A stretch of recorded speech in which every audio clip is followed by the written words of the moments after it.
Ok. Voilà.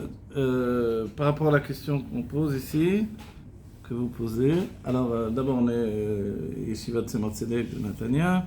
On étudie tous les jours, vous êtes invités à nous rejoindre dans l'étude. Voilà. Qu'est-ce qu'on peut dire? La question toute simple, c'est une question qui est importante. Quand on bénit quelqu'un, on lui souhaite, s'il n'est pas marié, ou la situation qui. Voilà, une situation particulière, quoi qu'il en soit, il n'est pas marié, on lui souhaite de trouver son zivouk. Donc son zivouk, ça veut dire quoi? Alors il y a deux termes en réalité d'après la Torah, tout au moins d'après ce que j'ai étudié, mais bon, il y a énormément de sources. Il y a zivouk et zivouk amiti. Zivouk, c'est un niveau, et zivouk amiti, c'est un autre niveau. On va exprimer. Le zivouk amiti d'abord, c'est-à-dire que l'âme s'est scindée en deux, donc la même âme. Qu'est-ce qu'une âme? Une âme dans le peuple juif, c'est une âme qui fait partie des 600 000 juifs qui étaient à Matan Torah. Okay? Dans ces 600 000 juifs qui étaient à Matan Torah, en réalité, ces 600 000-là, on voit qu'il y avait aussi les femmes. Donc on dit ça c'est les hommes. Mais il y avait les femmes, il y avait les enfants, les vieillards. On dirait pourquoi ils ne sont pas inclus dans le compte des 600 000? Parce qu'on dit qu'il fallait absolument qu'il y ait 600 000 pour qu'il y ait le don de la Torah. Ok? Donc on s'étonne quand même, ce calcul il est basé sur quoi? À tel point qu'on dit qu'il y a 600 000 lettres dans la Torah. Et quand on vérifie, on voit que ce n'est pas exact. Donc ce chiffre-là, il a une importance dans un équilibre par rapport aux âmes. Ok. Mais de là, on entend que 600 000 hommes adultes, ça contient également, ce niveau de 600 000 âmes, contient également le côté féminin. Donc c'est le masculin et le féminin. De là, on apprend qu'une âme, forcément, elle est masculine et féminine. Okay. À partir de ces 600 000, il y a 600 000 étincelles, qui sont des âmes à part entière, lesquelles vont donner naissance à d'autres 600 000 et d'autres 600 000 et d'autres 600 000. Okay. Voilà. À la base, donc, on a le couple, qui est une âme complète, et ensuite, il y a un état où l'âme va se scinder en deux, entre une vie et une autre vie. Forcément. Mais là, on peut dire, pas seulement entre une vie et une autre vie, puisque là, ils étaient déjà scindés en deux, il y avait l'homme d'un côté et la femme de l'autre, oui. Mais avant, l'âme elle-même, elle est comme une entité générale. Comme on a l'exemple d'Adam Arishon, qui est une âme qui contient toutes les autres âmes juives au départ. Voilà. Ensuite, après la faute, ça inclut même les âmes des non-juifs, qui viennent par le fait des nitzotzot, des étincelles, etc., du travail à faire dans le monde. Okay. Mais dans le couple, ce qu'on appelle un zivug amiti, c'est une âme complète qui va ensuite se séparer en deux. Okay. Alors on dit cette séparation, elle est de quel ordre? Est-ce que c'est moitié-moitié? De là, il y a la définition des sages, plagé goufa. Un homme avant son mariage, il est plagé goufa. Qu'est-ce que veut dire ce terme? Une moitié de corps. Il faut voir le Rabbi Rachab, dans un mamar, il nous demande, mais une moitié de corps, de quelle manière? Au milieu, à l'arson, c'est-à-dire de travers comme ça. Qu'est-ce que ça veut dire une moitié de corps, finalement? Et surtout qu'on ne dit pas une moitié d'âme, mais en vérité, on dit une moitié de corps. Ok.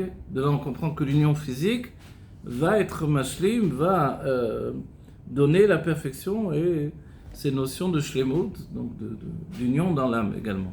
Ok.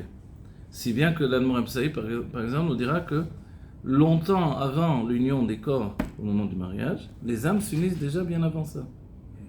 Donc un jeune homme, une jeune fille se rencontrent, font un shido, une rencontre à but matrimonial. Donc on ne pense pas qu'ils vont s'unir dans la Gdusha, évidemment que non. Mais par contre, leurs âmes, oui, se sont déjà unies. Et c'est ce qui va entraîner que ensuite, il va y avoir le mariage et les corps vont s'unir, le yichud, ce qui représente l'union. Ok, maintenant quand on dit une âme, une nesham, quand on souhaite à quelqu'un ton zivug amiti, c'est-à-dire que vraiment c'est à moitié d'âme. Alors pour la réponse de quelle moitié, comment ça fonctionne, le Rabbi Racham nous dit il y a cette notion de bekwar ou bepoal. C'est-à-dire que le khatan, l'homme avant le mariage, ou le jeune homme, il est en fait dans une situation de tout est chez lui en possibilité. Mais rien n'est encore effectif. Par le mariage, il va accéder au stade où les choses vont devenir effectives. Voilà. Ok. Cette notion d'effectif, ça s'appelle la malchout, la royauté. Et la femme, elle est en fait la royauté. Donc l'homme possède 6 forces de l'âme, le jeune homme. Chesed, Gvura, Tiferet, Netzar, Hod, Yesod. Mais il n'a pas la malchout. On va dire, c'est pas grave, il a déjà 6 forces, c'est bien. Oui, mais comme on dit pour un jeune homme, il n'a pas de tête. Ah, mais là on parle pas de tête, on parle plutôt des pieds presque avec la malchout, on parle de l'accomplissement. En réalité, cette force qu'il reçoit de la femme, c'est la faculté de se concrétiser. On va dire, oui, mais la tête, elle est où là? En fait, il a la tête des sentiments, mais la tête des sentiments, c'est pas quand même la tête de par elle-même. Les mochin, chorma, bina, veda. Oui. C'est juste chorma, bina, veda, des sentiments. Ok. Donc en fait, par le mariage, le couple doit atteindre aussi ce niveau de chorma, bina, veda. Mais auparavant, il y a la première union, qui est celle de Yesod et Malchut. Par cette union de Yesod et Malchut, les âmes se retrouvent en fait.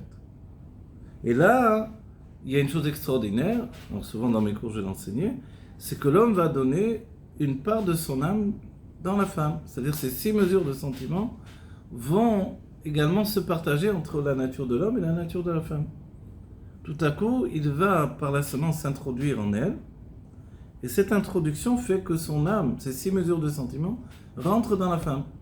Mais comme la femme elle a une nature de dévoilement, elle va dévoiler non seulement la part inconsciente, non, de la part consciente justement des sentiments, mais elle va accéder petit à petit à la part inconsciente.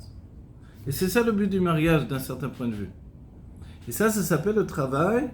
Alors quand on a expliqué la chose selon ce qui s'appelle le zivug amiti, c'est-à-dire 2 âmes qui sont une seule âme, qui se scindent en 2, et après elle va se retrouver. Ce qui n'est pas le zivug amiti, ce sont 2 âmes qui viennent d'une même source de l'âme. C'est-à-dire qu'on vient d'un même nitzot. Parce qu'on a dit une seule étincelle va donner 600 000 étincelles. Oui. Donc si on vient de cette étincelle-là, et que, même si on fait partie des 600 000 qui ont été développés depuis cette âme-là, alors en réalité, on est du même Shoresh Neshama de ce que l'on dit. On a une même source d'âme. Donc on peut fonctionner ensemble. Si bien qu'il y a des grandes tzadikim qui n'avaient pas leurs zivug amiti, qui n'avaient pas ce qui s'appelle en français l'âme sœur. Oui, l'âme sœur. C'est pas vraiment ton âme sœur. Mais ça veut pas dire que tu vas pas bien vivre avec elle, et que tu vas pas t'accomplir, et que tu vas pas te réaliser, etc. Oui, tu peux très bien vivre et très bien te réaliser. Autant, je vais pas dire plus, mais autant qu'avec ton zivug amiti. Si bien qu'il y a un exemple que donne le Hari à Kadosh dans Shara Gilgulim, par le biais de Rabbi Chaim Vital, c'est que, par exemple, Aaron HaKohen, il n'a jamais eu son zivug amiti. Et quand il s'est marié avec Elisheva, c'était pas son zivug amiti. C'était pas son âme sœur vraiment. Mais du même Shoresh Neshama. Et pourtant, ils ont fonctionné ensemble. Donc voilà la différence. Est-ce qu'il faut, du coup, les varères, si je bénis quelqu'un, que Dieu t'envoie ton zivug amiti, et si, comme dans le cas de Aaron HaKohen, en fait, le zivug amiti, il n'est pas dans le monde, donc c'est pas une bracha qui peut s'accomplir. Donc peut-être il faut dire que Dieu t'envoie ton zivug et ça suffit. Voilà, c'est ce qu'on peut souhaiter. Pour pas être me'akev les choses et que la bracha soit, la bénédiction soit une vraie bénédiction. Voilà, Bezrat Hashem, Teref Amyan Mamash, Geoula Amitid Hashem.